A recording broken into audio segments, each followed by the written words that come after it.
Alamin ang latest weather update ngayon dito sa Sir Aris Official Weather News Today.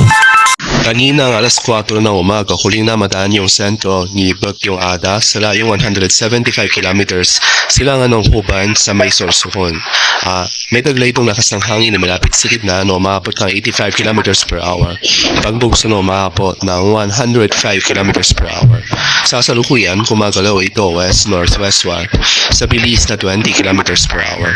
So makikita natin dito sa ating latest satellite images itong mga makakapal na kaulapan na kasalukuyang nakakapekto dito sa Southern Luzon at malaking bahagi ng Visayas. Ito yung mga ring bands na associated directly kay Bagyong Ada. Samantala, itong northeast monsoon ay yung malamig na hangin amihan patuloy na nakakapekto naman dito sa area ng Northern and Central Luzon.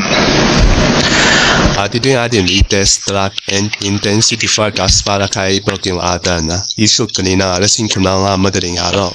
So makikita natin dito sa ating track forecast magpapatuloy yung generally west-northwestward na paggalaw ni Bagyong Ada simula ngayong araw hanggang bukas, araw ng linggo. So Sunday onwards ay makiiba na yung direksyon na tatahakin ng nasabing bagyo.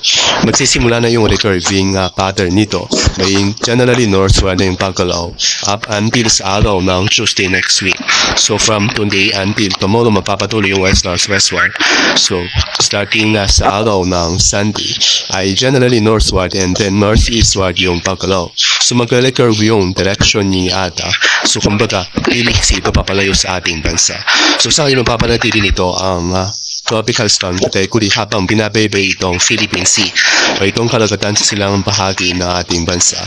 Pero habang binabaybay nito ang karagatan, hindi natin naalis yung posibilidad ng further intensification into a severe tropical storm.